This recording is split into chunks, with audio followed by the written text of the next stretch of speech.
get IP out of you.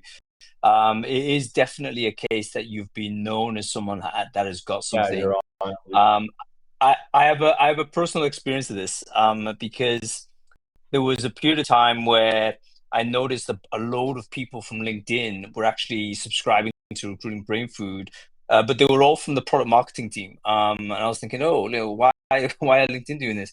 And then like 2 weeks later, they rolled out a curated newsletter. Yeah, And it's like, you know what? You're gonna do what you're gonna do. It's all fun and games, as long as they're not being for sure. outrageously and egregiously fraudulent. Okay, everybody, welcome to Brain Food Live on Air. We're bringing it to you every Friday. We've got a special here today because we've optimized this conversation for to be honest, everyone, but we want to speak particularly to the US audience on this. So hence we have a scheduled webinar at 10 a.m. PT, 1 p.m. ET. Hopefully, we're addressing our good friends in North America. So, folks, this is all about candidate fraud. I think we've all seen 2025 being a year where we've had to encounter huge surges of job applicants. It's untenable to put a job advert out today without some sort of technique to deal with the volume of flow coming through. Now, let me emphasize that 99% of those people are likely to just be motivated job seekers that are genuinely looking for work. And we see nothing wrong with that. We even see nothing wrong with those people using technology to assist them in finding those opportunities. What we're talking about here, though, is something else altogether, which is outright candidate fraud. It's always existed in our industry. But perhaps technology use has also accelerated that behavior as well. These are fake resumes, bots on LinkedIn. These are applicants that don't represent people who they say they are. These are deep fake videos. These are people doing interview swap outs where the guy who gets the interview actually isn't the person doing the interview, nor is the guy getting the job.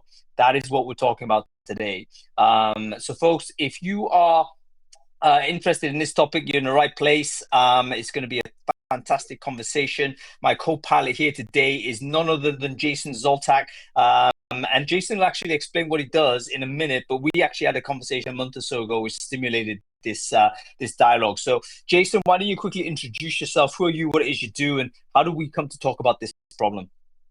Yeah, thanks, Hung. So, hey, everyone. I'm Jason. I am the co-founder and CEO of a AI recruiting startup called Tofu. So we build AI agents for recruiting. And one of the products that we've built, in the last year that has pulled us very far ahead forward has been our solution in detecting applicant fraud. Obviously, it's become a massive problem. We learned about this a little over a year ago when companies were using our AI resume review tool, and we had been surfacing really top candidates that the recruiters were telling us were fake. And so we decided to put a solution towards it.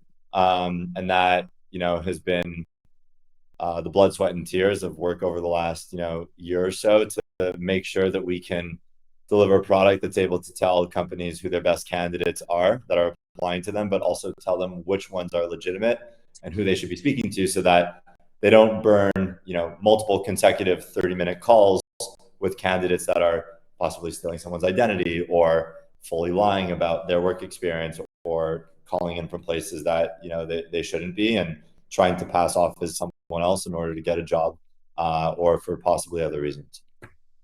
Yeah, fantastic stuff. And I'd love to get into a bit of a deeper dive as to how the tool actually works, because probably a lot of people in the audience would be very interested in having a solution here. Because what else are people doing? Folks, let us know, how are you dealing with this potential issue? By the way, just want to check on a few things on AV. We should be broadcasting this live. Of course, we're on Crowdcast right now. So you should see myself and Jason on screen. If that is the case, do let us know in the chat whether the audio and visual is fine for you. We should also be broadcasting this on a bunch of LinkedIns. I'm certainly LinkedIn living right now. A few of the people are as well. So if you're watching this on my LinkedIn or anybody else's, do comment below on there. Let me know whether the audio and visual is fine. Okay, cool. Jason, Thank you, Glenn. Great stuff. We're going to bring you on in a second, by the way. Glenn, Timothy, and Ryan. Ryan, by the way, if you're watching this, can you make yourself known on the chat? So the reason why is I can't find your name on there, and I wonder whether you are, in fact, catching COVID. But let us know if that's you, and we'll bring you on shortly. Okay, Jason, do you have an idea as to what's your theory as to sort of what are the major weaknesses in a recruitment process that is being exploited by these fraudulent candidates? Is it on resume screening? Is it on cheating on tests? Is it on other stuff like that? Like, do you have a sense as to what that looks like? So where I typically see like the biggest points of exposure is actually in like larger the company gets. Great point. And it's obviously like at the earliest points in the funnel where, if you have a leaky bucket at the top of the funnel, that's going to have ripple effects further down. I think the reason it's so much easier for it to happen at larger companies is you have much larger teams, you have more open roles, likely almost like an out capacity wise, maybe 10, 15 recruiters managing upwards of 100 roles like all together. It puts a lot of load on a single recruiter to have to look at multiple thousands of candidates across multiple roles. And when you have a larger company, you likely have a bigger brand, you're attracting more candidates. So the sheer end count of people applying almost like does something to the brain, where if you look at 100 people, the 101st candidate you look at, you might say to yourself, well, could this person be fake? Could this person be real? And just the scale at which a company runs gives more of an opportunity for a higher margin of error and more people to slip through the cracks. And so once it gets through at the top of the funnel, well, then now you have to worry about it making its way further down and possibly even to an offer. So versus a smaller company where you can have a higher level of scrutiny, it typically passes through a select few people. They know like what they're looking for. Obviously, if you have to manage tons and tons of people, there's more opportunity for that to break. Yeah, really interesting. Couple of sort of points I want to just double click on so people are aware. Bigger the company, the bigger the risk. And there's two reasons for that. Firstly, maybe you're simply processing more data. So if you're processing more candidates, I spoke to Tom Sayer at Accenture earlier today. He said, look, we process 6 to 7 million applicants a year, hires 100,000 people a year. You can imagine, okay, like how many recruiters do you actually need to do that without technical support? You're going to need tons and tons of people. And of course, that volume itself creates more opportunity for fraudulent behavior. Secondly, what is your brand value? It's kind of related to our beginning of our chat, Jason. Like if you've got a cool brand, actually that's great, but actually that can create a bigger sort of exposure risk, because the people who are fraudulent are going to say, right, well, let's hit these companies. These are the organizations that have the most money, or whatever the purpose it is that you want to go in there. You create that attraction. I want to introduce a third one as well. I just wonder whether the size of the company also promotes the requirement to advertise for the job, because there's a lot of smaller companies out there that may not advertise. The volumes is such that they don't advertise. They can go on headhunting, they can go on referrals, they can rely on non-public ways to recruit candidates. I'm assuming that's going to be like narrow the aperture for fraud. Whereas if you post a job up online somewhere, Indeed aggregates that, everyone can see it. Okay, we know here's somebody's going to take an email from me. Then of course that opens it up. And of course, as recruiters, I think we're the number one clickers of documents sent by people we don't know. Right. I mean, if you think about how many times we open a PDF from someone we don't know, we're the number one at that. Okay, really, really good.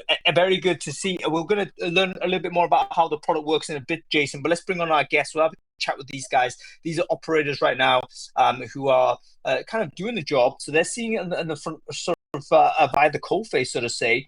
Let's see sort of what they can tell us about it.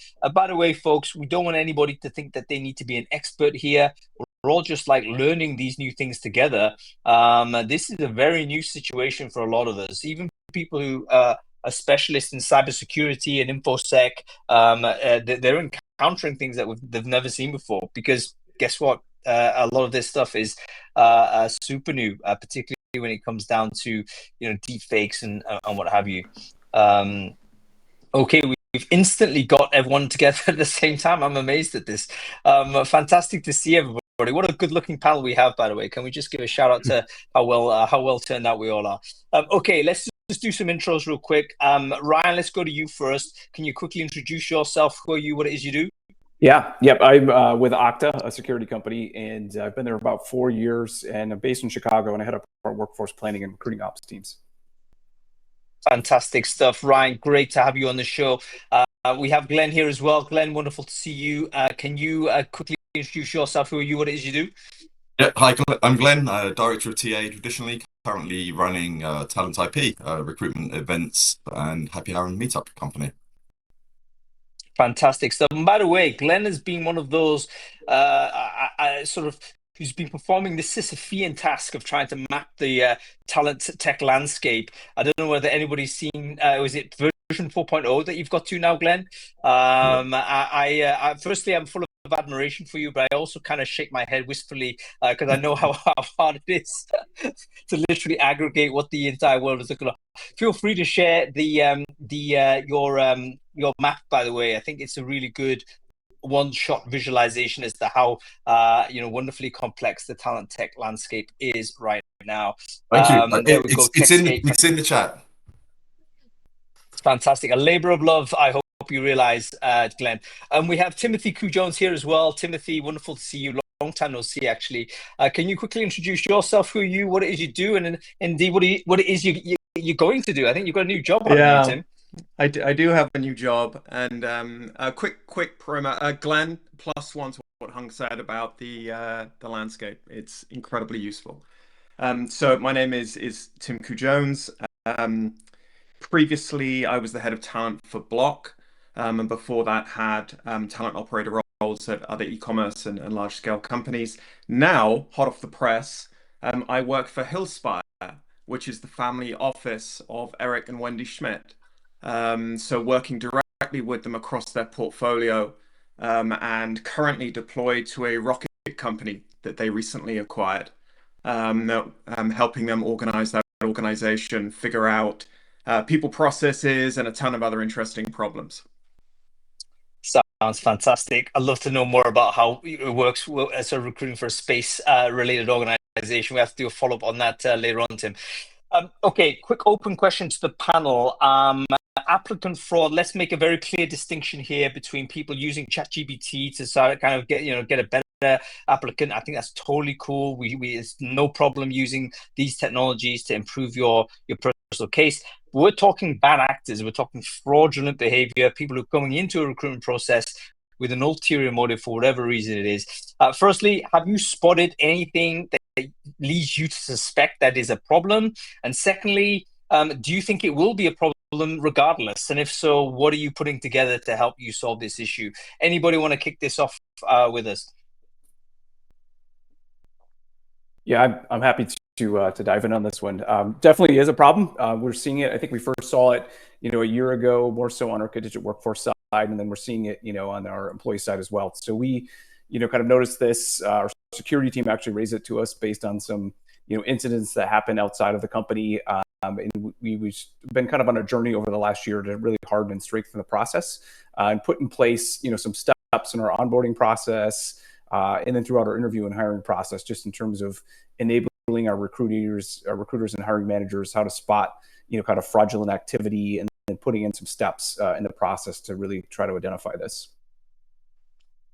Can you be specific as you can, Ryan, on what the security team was informing you? Obviously nothing confidential, but what was it that got them to raise a red flag to you and say, guys, this is something we've got to look at? Yeah, this is definitely, from an external standpoint, hearing and seeing these incidences in the news. And then we partnered with our security team to really kind of look at our candidate pool on both sides, and really kind of review, kind of our candidates, and seeing that there were some fraudulent applicants in that process. And then there's been some things that we spotted, kind of more so on the contingent side, just in terms of discrepancies, like you said, about candidates not matching throughout the process, and really kind of flagging those, that it's like, okay, the person that is, showing up through the process might not be that same person every time. Yeah. By the way, we should talk about sort of how the digital remote era has kind of increased the risk element.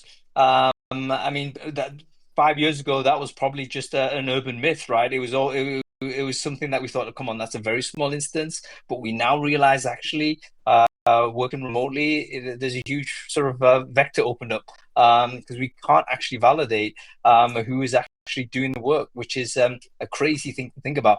Glenn, let's go to you on this. Have you observed anything that what's your experience on this as a potential threat to recruiting? Yeah, I mean, for the last few months, my role has been focused on hiring for sales, and so it's very different. Previously, within technology, so I was with Pragmatic towards the end of last year, and we just started to see that uptick of fraudulent applicants, and it could, like as you said, a lot of it is just ChatGPT creating resumes, and then auto apply bots, which aren't necessarily fraudulent. But like I was advertising a role for a data center engineer, and I think around 70% of the candidates were data engineers. Now, these weren't necessarily fraudulent applicants. They were a bot sending candidates to the wrong role just based on keywords. And then when I was reaching out to them, I'm not getting replies because the bot doesn't reply. They realize there's a mistake. The candidate's like, hey, I've got an email about a data center engineer role when I'm a data engineer. There's no follow-up, there's no reply. So they're not necessarily fraud, they're just bad applicants.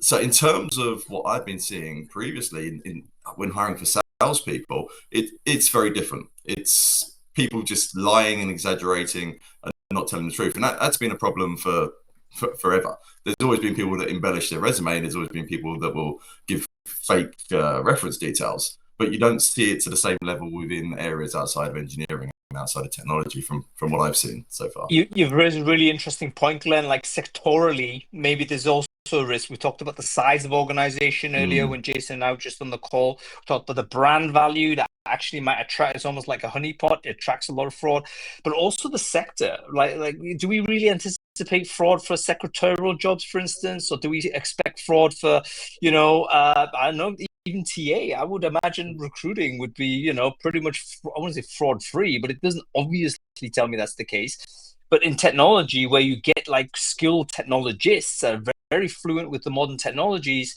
maybe they just simply have more tools to use, or more understanding as to how to penetrate these systems. So perhaps that's an increased vector. And as you say, sales, due respect to all salespeople, there's a point where exaggeration moves into disinformation, right? That's always been something that's there. Tim, let's go to you on this. Go ahead. Just back to what you said about the size. The 2 points you made were great, but there's also a third reason. And bigger companies have very different structures to their hiring processes. And Pubmatic is a 1,000-person company and high level with 1,000 people. Your VPs, your CROs, and your senior execs are all involved in the interview process, and it's very hard for people like that to fall for that kind of fraud. And then they're conducting back channel references, and they're conducting phone calls, and they're traditionally in an on-site environment, whereas a large-scale company with a team of recruiters that perhaps operate at a slightly junior level, and then a panel of interviewers that are managers and senior managers and not necessarily a CRO that's so invested in the company. I kind of feel that it's perhaps easier for them to miss some of these keys. And like my CEO used to interview everyone above a director level and then do a reference check on everyone. It's very hard to fraud to get past a company that's kind of doing that kind of level of diligence versus an engineering company that's hiring 10,000 engineers globally in a remote situation. So I think that's another reason for the whole larger companies seem to be attacked more frequently. I will. That was recruiters at mid-level companies. Sorry. Go ahead, Jason. Yeah, just to jump in on that, Glenn. So I that's a really great point. I didn't necessarily consider the fact that obviously as you have more people like in the hierarchy, there's just less pressure testing from someone more senior. What I have noticed though, even is that like startups have hired people as well, like people at the high level size. I actually got off the phone. I met someone last week, a VP of a high level size B2B SaaS company. They had hired a candidate from the Middle East in a sanctioned country that stole someone's social security number, got through their background check, and only once IT found that the computer was sending information to like some other part of the world did they look further to see that the social security number was 10 years older than the person. And so there was like clear discrepancy, and that would have also given like the opportunity, I think, for in that company for higher level like CROs, whatever, to interview. I feel like it crosses, there's obviously a spectrum to which it exists.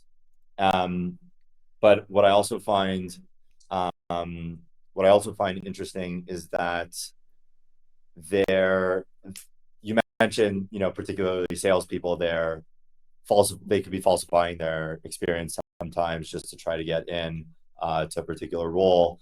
I'm noticing that the roles where employees are more shelved away and kind of like behind the scenes is actually also a really big opportunity for fraud to take place. Salesperson might have to come buttoned up. They might have to be more customer facing, interact with stakeholders, versus an engineer can be tucked away doing their job and no one really like speaks to them. In addition to the scale size that you mentioned, not being able to meet with the VP engineering isn't going to meet with someone low level at these really large companies. Like all of those opportunities increase the potential for fraud. Do you know what, guys? Someone needs to be making notes on this, because it's starting to so many great sort of concepts are starting to emerge. Tapping on Glenn's point first, this is uncomfortable, but the level of due diligence might vary based on your commitment to the business, right? I mean, we like to think we're all like good citizens and good corporate citizens for the business, but if you're a non-equity owner of the organization, if you weren't the founder of the company, of course you're going to have slightly less care about it. And it raises the question as to what is the share structure within an organization. Does that increase the hardening of the recruiting process compared to one where more or less the large percentage of people who are just employees dealing with the recruiting, and maybe their due diligence goes down? So I hadn't even thought about that type of issue, but maybe you're right. Family-owned business, is that more tight? I don't know. Probably. You're going to care more, right?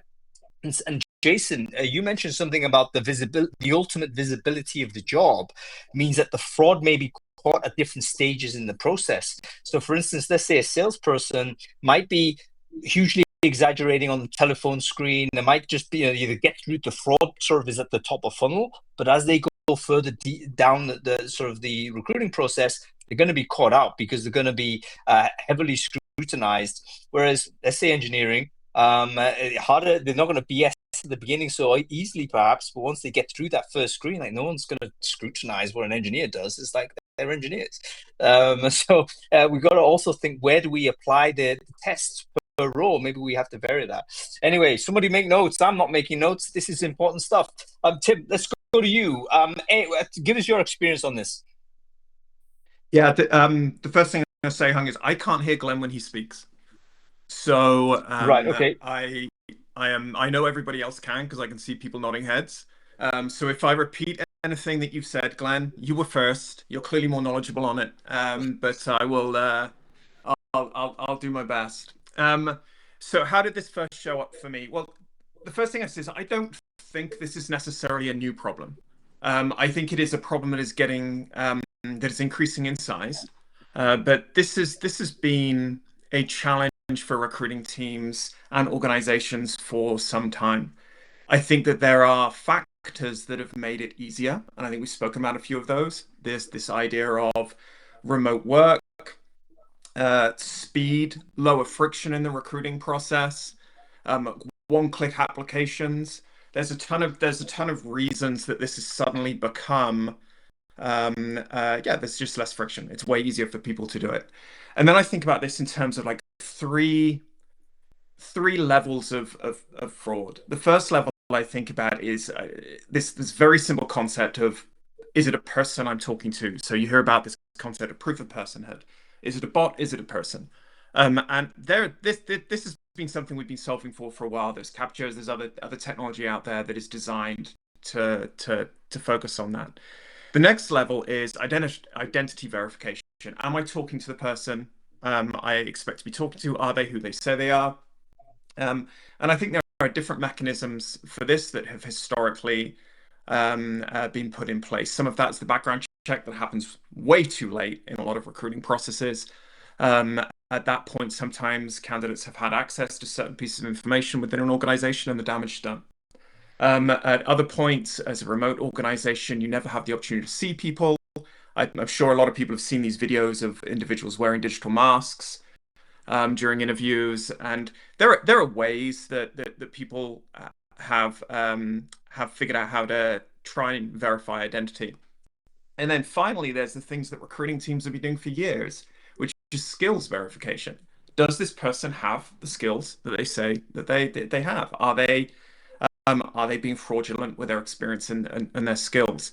And of the three, I think that third one is actually the one that we are most experienced with and have the most maturity. I think the second one is a newer problem, the identity piece. And the first one, I just don't know how big a problem that is yet. This idea of bots versus non-bots. It could become more of a problem with the rise and improvements in technology. But at the moment, it's unclear to me how big a problem that is. We first started to see this. Oh, go ahead. No, sorry, Tim, I interrupted you. I thought you finished. No, we first started to see this at Block a number of years ago. And I think industry does matter. That Block is an organization that is invested in Bitcoin. And that is a particular industry that is very, very much a target of people who want to commit fraud.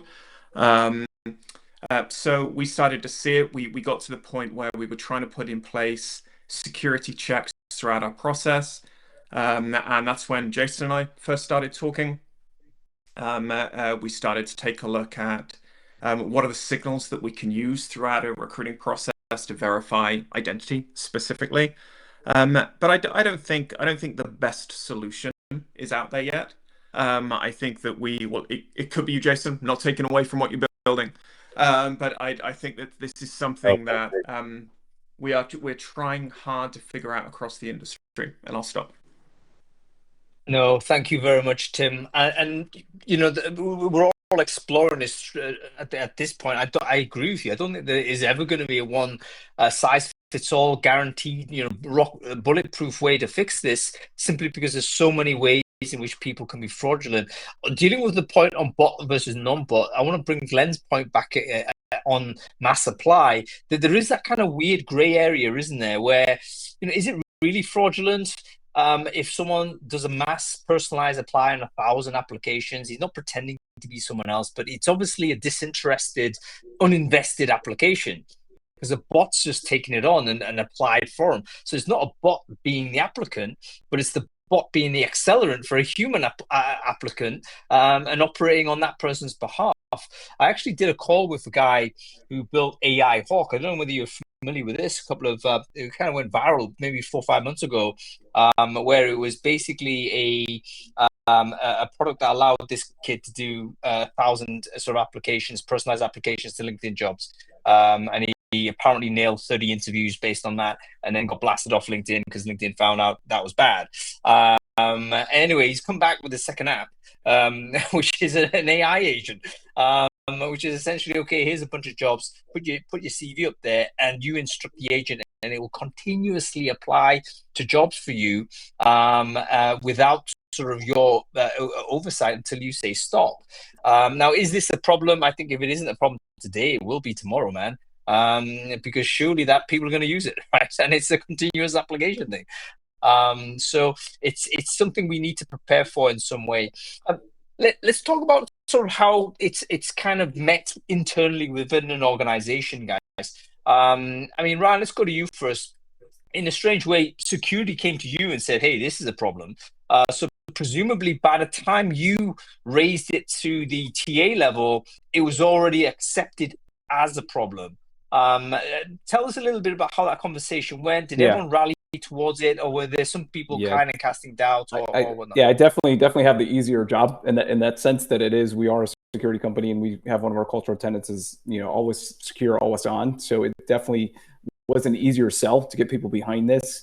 And then we kind of took it further to say, hey, there are some things that we can do to harden the process from, increase or additional kind of like verification steps in the onboarding process. But there are some things that we can do from the human side of things in terms of enabling our recruiters to really understand and kind of what to look out for during the interview process, as well as, I think Chloe asked this question about interviewers as well. So we've done that as well with our hiring managers and interview panels to kind of really give them tips in terms of what they can be looking for throughout the process in terms of making sure that candidates match throughout the interviews. We're also requiring that cameras are on during all of our interviews. We've asked candidates not to have virtual backgrounds or blurred backgrounds so we can verify or try to attempt to verify that they're the only ones in the room. And then again, these tips, I think that we've just really kind of pushed out to the recruiters because they're at the tip of the spear. They interact with the candidates throughout, but we also know that they're not alone, that we need the hiring manager and those interviewers to also kind of be aware in really kind of flagging things to the recruiter as well as our security team if they do find something suspicious during the interview process. Okay, we've kind of jumped ahead on this, Ryan, but I think we need to sit on it. I think it's really interesting, like the tips you give to the recruiting team and the hiring managers. Like, how do you actually tell? And one of them is, okay, can you switch the camera on? So number one, having a non-camera on scenario, that's gone. I remember 2-3 years ago, we were trying to say, okay, it's kind of okay. Not everyone's feeling comfortable with being on screen. We kind of accept that. But now I think we can't accept that, even though it's a bad trade-off because, some people aren't that comfortable on screen. But in order for us to make sure to protect our employers, we have to get as much information as possible. So camera has to be on, number one. Number two, anything on the backgrounds. I've seen that happen a few times. I've used a few of them myself.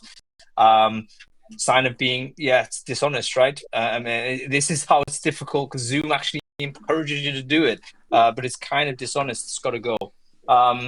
And are we at the stage where we're asking people to pick up the thing and do this and to verify there's no one in the room? I mean, is like do candidates have to accept it? I guess. What are your thoughts on this? I think candidates do have to accept it. I was wanting to ask Ryan quickly and Timothy as well. Like, are you prepping candidates in advance? Like, one thing I started doing was telling candidates, like, I'm not going to try and blindside you on the call, but interview and candidate fraud is a huge problem at the moment. So we will ask you to be live on video, make sure your room is well lit, make sure you're close to the camera. I'm not quite at a stage where I'm asking you to flip your camera around and show me no one's behind you. But yeah, it's like just a short email to say, we know this is a problem, we're not accusing you, but these are the measures we're going to take initially. And I pinged it up a minute ago in the chat. Like, there's tools available now as well. So like, from what I've seen, and I don't work for Tofu, but from what I've seen on the demos, that is an amazing way that you can be spotting fraud early in the process and weeding out these bad actors that aren't who they say they are when they're applying. But then when you're getting them on camera, obviously that becomes a different stage. And there's some tools out there that give you a platform to conduct the interview. I think it was Glider AI. I think it was Glider I saw recently, and they're conducting, like, if you're running a series of 5 interviews, their platform confirms that the person in interview 1 is the person that's in interview 2, and it's the same person in interview 3, and it's validating that against the driver's license or the ID during the interview. So this candidate has to conduct 5 fake interviews in a row to get past their technology. And then Sherlock that I pinged up is like, if you're like me, you just do things via Zoom. And I've never had the budget to pay for a proper web-based interviewing platform like Glider, but Sherlock, it's just a plugin. Tell the candidate to download and install it, and it does all those things in the background, like checks there's no background processes running that could be fraudulent, and tells you that, hey, this candidate's got ChatGPT running in a separate window, or and listens for voices off screen and checks eye tracking and checks for masking. It kind of covers everything, but then you've got to pay for it. So it's kind of figuring out how much you're going to spend to prevent this versus how much it's going to cost you when it does go wrong. So yeah, I'm just sorry that was completely sidebarred there, but yeah, interested in how much prep people are doing to candidates and how like if you're actually going to tell them in advance. It's not that we don't trust you, we just don't trust the industry. Hey Glenn, I'm happy to come in on that. And fun story, I can hear you now, but I can't hear Ryan. So it's going back and forth between the two of you. We do prep people. We do tell them it's in the interviews, invites, what we expect with regards to camera on. Some of the simple ways that I've seen people try and check for this stuff is just like a hand in front of your face. I think that's the most simple one. To look for some form of artificially generated background. Why does that help? What's it's because it's the interface between. That's putting something over your face. There's actually like a really good. Did everyone here see that article? I think it was like CNBC. It's the one that went viral with somebody. Just you can clearly tell there's an overlay on the person's face, but it's basically to rid that and get in front and have it almost be pixelated where you just catch the person like, you know, with their foot in their mouth. Clear. Yeah, got it. Hung, something I'm interested in, something you said earlier around this idea of backgrounds. Why do you think virtual backgrounds are a problem? Because it is fake. I mean, I think it's fundamentally disinformation. It's not real. And nothing's real. So this gets into, so I can't defend this. I know I can't defend this if you take it to logical extreme. Like I know that the visual that we're seeing on screen now is not real. It's kind of reconstituted by software and stuck up there. So that's subject to manipulation. I totally get that. But I guess at various levels of imperfection, I would say that when you're trying to put an image in that isn't quite there, you're projecting something that is, I would say, fake. So that's my instinct on it. I've never done it personally for that reason, even if I've got a terrible background, which I dare say I have now.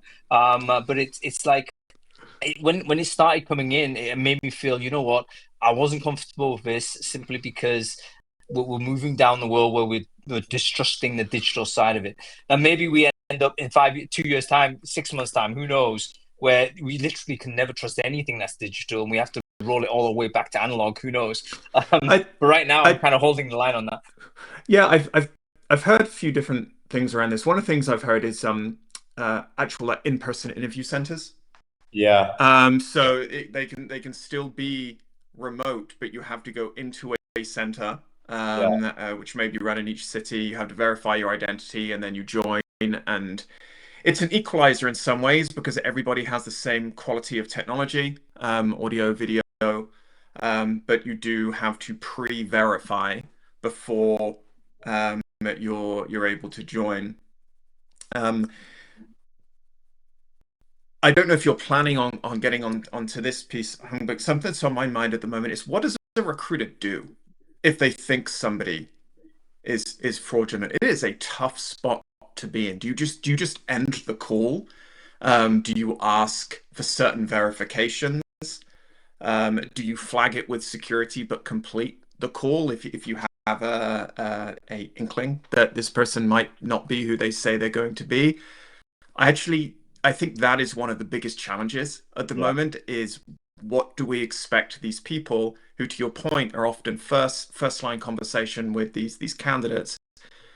It's a lot of responsibility for them to be flagging this stuff. I want to jump in just to sorry, Glenn. But Tim, I think it's a great point because you then maybe border on possible discrimination, possible bias, and that opens a massive can of worms for any company that is, you know, when calls are being recorded, does a candidate have a recording where a recruiter falsely accuses them of being fraud, and it could just have a difference in, you know, people talking to one another, culturally different, where someone makes like a poor judgment call. It definitely, you can get into very vague situations. Can I just tell a quick story on this? I met with a recruiter who worked for the HMRC here in the UK, so sort of the tax office, the biggest employer in the government in the UK. Now they knew a candidate was fraudulent, but they had to process them for exactly that reason, Jason, because they didn't have absolute proof that that was the case. They just the resume simply didn't make sense. For instance, it was a data engineer from OpenAI, for instance, that previously had worked for Meta, that before that had worked for Google DeepMind or whatever, and was applying for some sort of mid-level 30K job for a government. It was like, come on, no chance. Just logic, common sense will tell you that, but there wasn't sort of anything like they can nail to say that's not right. We have to go through the process. Now, you imagine this is part of the reason why I'm very pro the verification side, even though people say, look, this is biased, this is this, that, and the other. Think about the resources that it takes for an organization to have to process somebody who is obviously fraudulent. That takes away from a genuine candidate that may certainly deserves that sort of additional attention and treatment. So we need to have strong process, even if it means, we can't be that inclusive, so to say, where we're literally reducing our common sense and throwing that out of the window. So anyway, I'm waiting for an update to see where that candidate has gone, because they've got to nail it somewhere down the tracks. Okay. We're talking about techniques, Ryan. So going back to what you're training, sort of the team, how to spot things. By the way, Chloe, we're going to go back to, how do we stop people being paranoid? That's definitely something we're going to go back to. But what are the techniques? You talked about was it consistency across profiles? So I'm assuming some sort of social aggregation of profile is useful there, where you compare LinkedIn with resume, with various other things of this type. Yeah, 100%, and that's what we're asking recruiters to do now. I know, Jason, the Tofu tool, kind of pulls that together, but right now we're kind of doing that manually, looking across different social profiles, looking, making sure the resume and the LinkedIn profile kind of add up, and then I think it's that end-to-end, just for like consistency's sakes in terms of what the candidate's saying. Another reason, Tim, that we're asking like for not to have virtual backgrounds, just because do things add up? That I'm in Chicago right now and it's light outside, it's not dark, and it's like. And want to make sure that it's like I'm not sitting in a in a room with other scammers, right? That like things that we've heard about and read about. Other things that I think is just like making sure that it's like the stories kind of stay straight. That it's like if candidates are able to engage in small talk and talk about where they're from in terms of where they live now, and can kind of explain kind of like nuances to just really engaging in that small talk, because I think that's one of the things that scammers might not have the ability to do, that you really have to kind of spot out for those things that just sound or really feel artificial, or is just not real. So sorry, Jason, jumping on this, the category of interview intelligence, which is basically recording video interviews, transcribing them, and then try and drive intelligence out of it. Suddenly that becomes a security tool as well, right? Because let's say you've got a person through a series of interviews, you could probably get some consistency through it and say, hang about, this guy is speaking about this topic on this level, and actually has a different set of references when it's interview B. So yeah, I think this is getting the tooling seems to be close to really give us some support here. Jason, sorry, I interrupted you, man.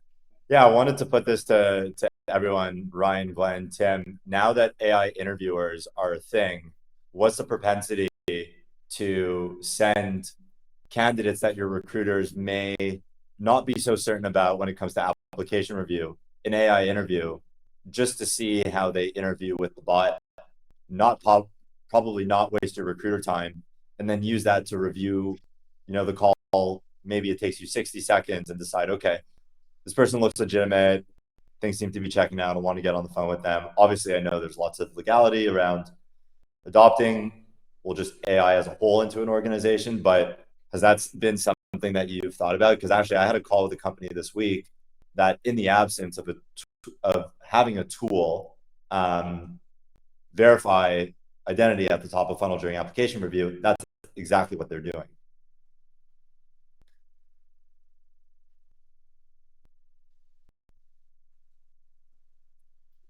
So sorry, I'm curious, like, have you guys been talking about that? Is that something that you think you could see yourself rolling out? Would Yeah, you even Jason, we have. Sorry, Glenn, if you're going to pipe in as well. We have been thinking about it. We've looked at different tools that have this. I think based on our candidate profiles, we're not really at that point where we want to introduce that. I know, companies like Chipotle or 7-Eleven, have introduced where they have really high volume roles and kind of hiring for the same and similar roles, kind of over and over again. So we're not at that point yet, but it is something that we've thought about. It is, again, we've seen a lot of tools on the market that can do it, but we're not really at that point yet. Yeah, I'm kind of similar in that I've been I'm absolutely amazed by what AI interview bots can do, and over the space of the last probably 12 months, they've gone from being almost a gimmick to better than a bad recruiter. Like especially for tech interviewers, like if you've not got a trained technical interviewer with a technical background and really understands engineering and is just doing a tick box, then you may as well use a bot. But I'm also very much of the opinion when I'm hiring for high value positions, niche or specialist roles, that I'm not going to throw them in front of an AI bot yet. I think that will change and it will become more acceptable over the next few years and the tech will keep improving. But for now, for me, it's kind of you can scan through and use a tool that filters out these potentially bad actors or inflated resumes. But for engineering hiring, I still feel I'd feel a little bit too at risk that I might lose that high value candidate by pushing them through a process that they're not yet comfortable with. Yeah. It's a very important point. Let's move on to that candidate experience angle, because there is this trade-off between the amount of due diligence you do per candidate and the experience that the candidate goes through. Tim, it goes back to your sort of earlier point about reducing friction. If we rewind back 5 years ago, different timeline, I know, but that was the war for talent. Nobody could hire anybody. We need to reduce friction, of course, to zero. That's how we're going to get our candidates. And that was the key point of great experience was that very smooth process. Now, of course, we're saying, too many candidates, potential fraudulent candidates, we've got to put the friction higher. But does that then deter great candidates that, they're not going to go through these hoops? How do we square the circle there? Any thoughts on how this is done? Throws to anybody really.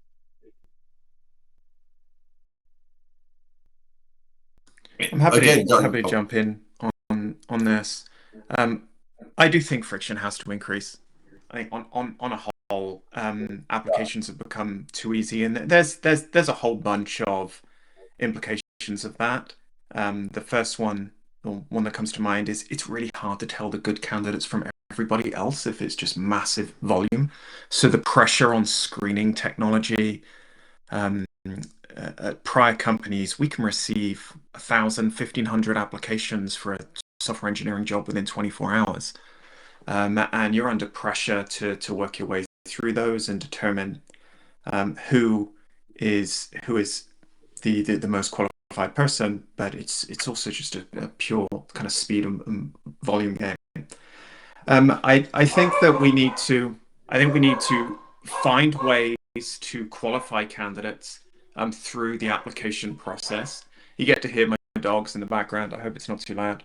Tim, let me just interrupt you there. You remind me of that Terminator scene where the Alsatians were the key way to identify the Terminator against the human. Maybe we need to bring your dogs into the verification process. They'd know it. They'd be able to do it. I'm telling you. Roll them out. I got a little corgi called Panda, and she'd make short work of these fake applicants. I think that adding as much friction as possible up front, making it harder to apply. The example that comes to mind, I don't know if people have had an opportunity to look at this, but try and apply for a job on Shopify's website right now. Just go through the process. It is incredibly difficult. They have a huge amount of required fields. It takes time. You have to be very determined. I don't believe it's optimized for mobile. So it would be hard to do it on the go. But there's a data engineering job that they did have up a few weeks ago. And the amount of information they were requesting through this process made me really think that this is going to significantly reduce the number of applications. Now, to the point around, will it deter good people? I don't know. It's unclear. Perhaps it puts more pressure on your team to source. And we haven't even spoken about that. We haven't even spoken about the amount of fraudulent profiles on LinkedIn and other platforms that people are sourcing within. But perhaps it does bring this pressure back towards sourcing versus applications. And I do wonder if somewhere along the way, particularly for companies at scale, somewhere along the way, the preference the preference shifted to applications versus sourcing, and I do think that there's an opportunity for us to get back to sourcing, but then you have to find ways to give recruiters that time with the volume of candidates. It's all this loop. You know what? Thank you, Catherine, on the chat for saying very clearly it will absolutely deter good candidates. I think that's true. I think let's say the highly skilled in-demand candidate, they're not going to go through that flow. So maybe we may come down to a kind of a bifurcated funnel, so to say, where if there is that high demand person, we go by the sourcing route, Tim. We don't put that person through the inbound applicant flow. It's an outbound recruitment process. It's a different sort of set of criteria. And by the way, I think if you go outbound, you probably reduce the fraud risk, right? Because a candidate's not sitting there and then suddenly getting contacted and think, oh, I'm going to start doing fraud. It's when they see an advert. So advertising itself may be the thing that draws the fraud in. So let's say highly skilled in demand, as Catherine says, you're going to just do the sourcing. By the way, Mark Zuckerberg seems to be doing that himself right now, if you've been watching sort of what's going on. So that's something that's going to be happening. But maybe there's a load of roles that is, okay, we've got to put it out to advert, whether that's through legal reason or because it's a generic role, entry-level role, whatever. You've got to go to advert, and that's when you start having to put in a high friction approach, and with the trade-off on candidate experience, I guess. Okay, we're moving on because time is really kind of cracking through. This is obviously needing a part 2 at some point. But let's talk about things that you're doing practically to help sort of solve the problem outside of using tooling. Ryan, you are mid-flow on this. What have you briefed your hiring managers to spot, or it would cause them to be more aware, sensitive to potential fraud? Yeah. We and again, I think Glenn said this, and probably others, kind of have reiterated this. We have put out in kind of in our interview requests to candidates, and then as well for our interviewers internally, just kind of like tips and tricks around this. We messaged out kind of enablement videos around this in terms of what to look out for, inconsistencies in the video and audio, kind of poor quality, inconsistencies in stories, or just anything kind of personally they're talking about, inconsistencies in terms of like kind of the skills that they represent, kind of on a resume, and kind of what they can talk about, or kind of like things that we found out during the interview. So there's a lot of different things that you can pick up on throughout the process. And we've just been very proactive in terms of engaging, kind of our recruiters and our hiring managers on this, because again, it puts a lot of pressure on the recruiters. So we want them to understand that it's not just you that are in this. And then our security team has been very, very forthright in saying that if you see something, say something. It's like if you find something suspicious, just bring it to us. We don't want you to pause the interview process, continue on the interview process. Unless you're at the offer stage, and then obviously we want to kind of like do our due diligence to make sure that we kind of vet this candidate before we make an offer. How do we feel about blind references, folks?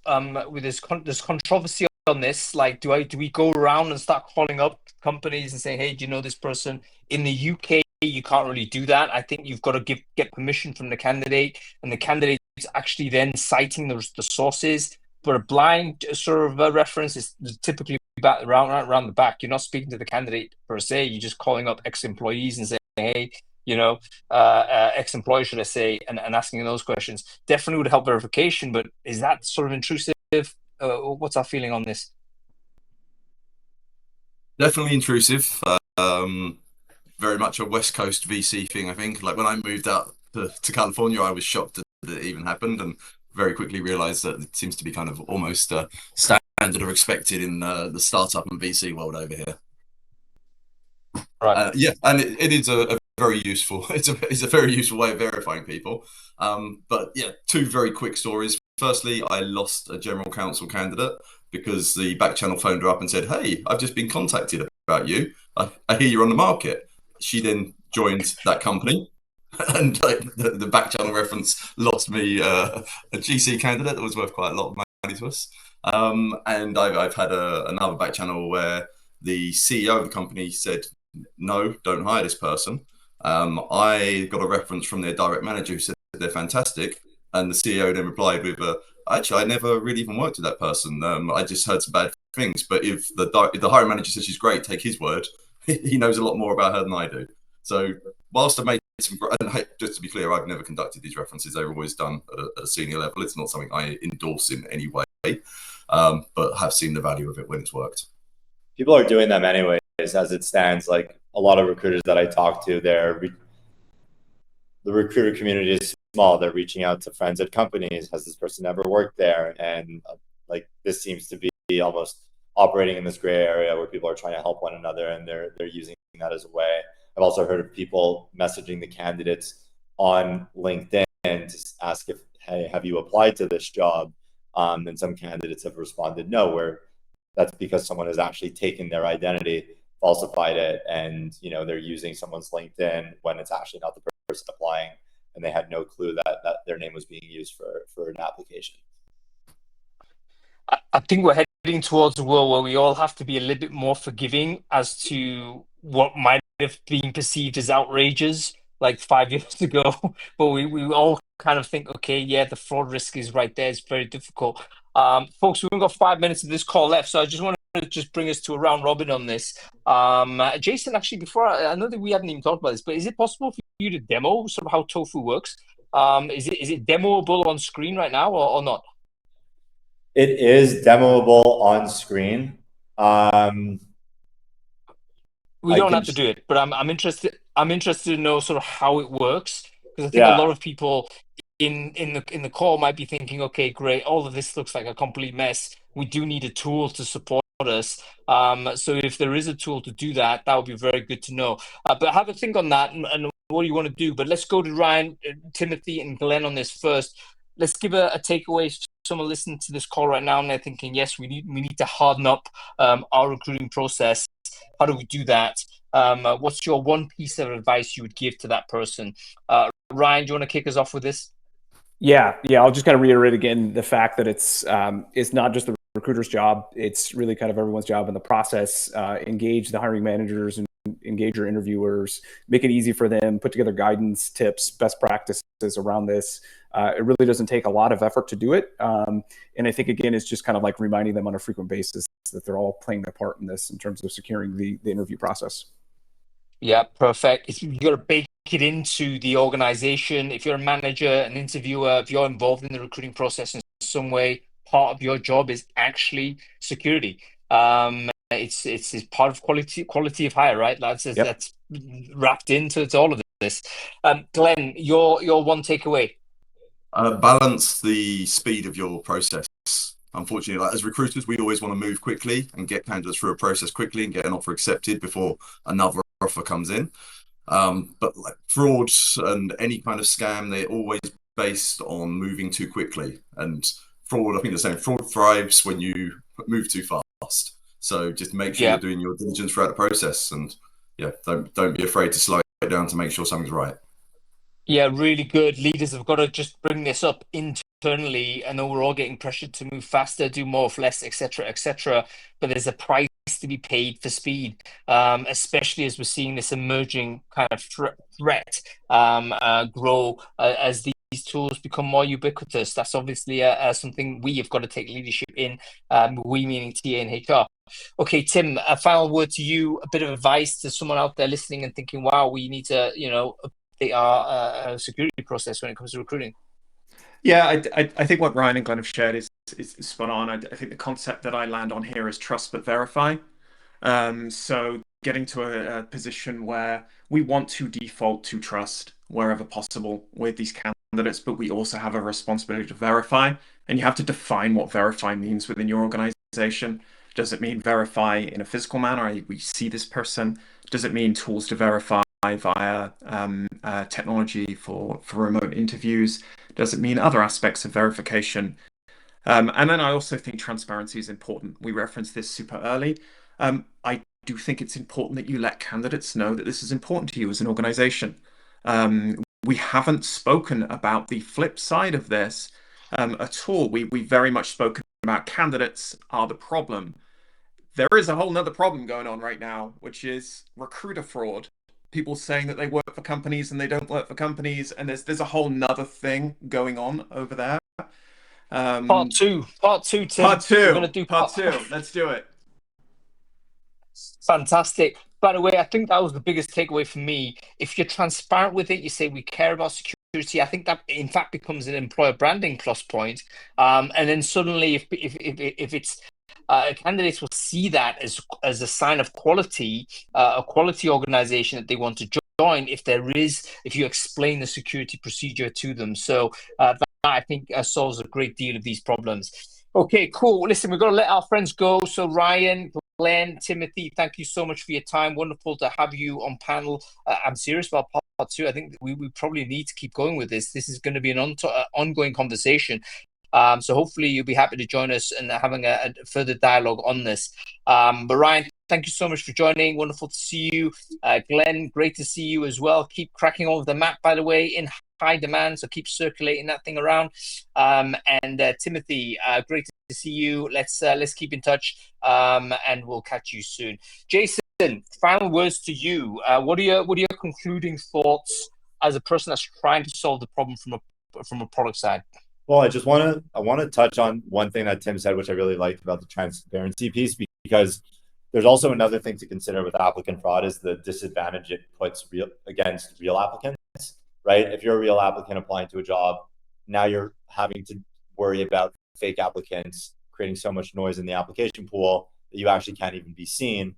It behooves companies to think about really doing something to make sure that people who are genuinely looking for a job have a fair chance of finding one.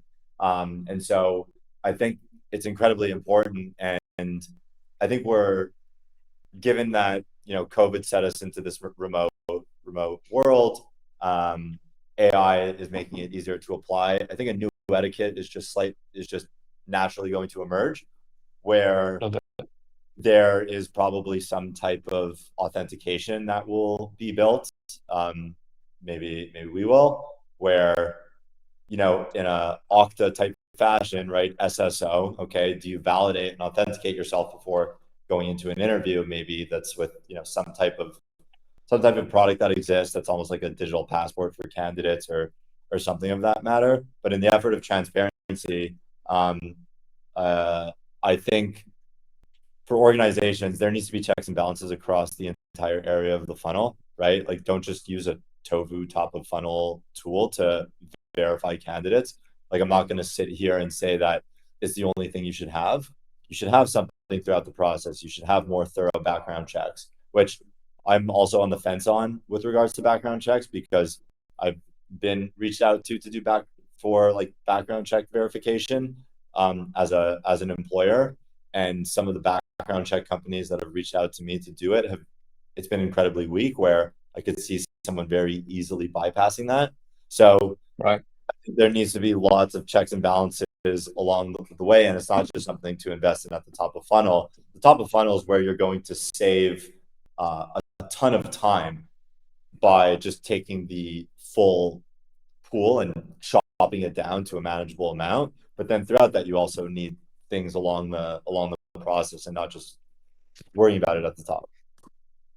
Yeah, I think that basically it presents a future where talent acquisition is going to be as much about talent verification and validation than anything else. That's going to be part of the job, folks. So if you're listening to this and thinking, "Oh my God, I can't do any more of these background stuff," you know what? It's going to be a bigger chunk of the job than it has been before in the past. Jason, before I let you go, I know you've downplayed sort of the impact that Tofu might have as a solution top of funnel, but as it works, can you at least describe how, if I'm a user of the ID or the fraud identifier, how does it work as a user? Yeah, 100%. So it works across like two different vectors. So the first vector is, because we've had our AI resume review tool out for like quite a while, years, we have analyzed millions of applications. So we understand what real candidates look like versus fake candidates. So we've modeled off of formatting, textual patterns, things like that, that help us very easily catch what a fake resume looks like. That in and of itself, though, isn't necessarily enough, because resume formats, I'm sure everyone here can agree, are very common. I've seen so many resumes that look like the one that I use. And so what we also do, the second part to that, is we use the internet, we use the information available on the internet, both through open and closed source databases, to create a digital identity of the person and reverse engineer that from the application to corroborate whether they are who they say they are. So we're doing things like, has this person ever worked at this company? Because there's been a prior email on file that was scraped and associated to that company and was once valid. Do they say, okay, they work at like Meta? Is there an email on file that's valid? Currently, based on the email formatting, you know, first, last name at meta.com, whatever it is, does that email check out as valid? We're looking at phone carriers. We're looking at, you know, do you live in a certain location per other signals? We're looking at your email credibility, the one that you apply with. We're looking at lots of different things, but altogether, it's how that comes together as a full piece, not the individual signals are like signal on its own. For example, my co-founder never posts on LinkedIn ever, or never has. He's had his, you know, LinkedIn for quite a while. We found in certain cases posting to be an indicator, but then also you might have someone who's had a LinkedIn with for 10 years, but 200 connections because they never use it. Like the connection count isn't an indicator, but that person very well could be real. So it's how it all comes together that is the tell. And that takes a lot of time to do it on your own. We use technology and modeling and AI to help you weed that out. Fantastic stuff. And folks, if they wanted to give the tool a try, it's simply a case of getting a demo of you, Jason, isn't it? So yeah, go ahead and do that. I think it's hiretofu.com, I believe, is the link. So hiretofu.com, folks. I'll drop it in the channel. Tofu.com was way too expensive of a domain, so we couldn't buy it. If anyone wants to set up a crowdfunding where, you know, we can spend $150,000 to go and buy the tofu.com domain, I'm all for it. For now, we're going to have hiretofu.com, but for anyone on the call, I'm happy to do a demo, and, you know, even just share some insights if you're not willing to, or if the organization isn't ready to put technology to this, the ways that we've seen people do it in a more like analog and manual way. Happy to share that as well. I think we're more so interested in helping people solve this problem. So, you know, always happy to chat about it. And thanks for putting this together, Hung. Really appreciate it. No, great call. I've just checked out tofu.com, and I had hoped it would actually be a service providing bean curd, but no, it's an invoicing tool. So yes, so someone come up with a GoFundMe on this. Okay, that's it. Great to have this chat. I think we probably set this up for a part 2. There's so much more to talk about. So we'll get on with this going forward. But thanks everyone for joining on the call. Jason, thanks for sharing and starting this conversation. As a matter of fact, we'll see whether we can get together for a part 2 on this. Okay, everyone, that's it. Thanks for watching. Take it easy. Thanks, Hung.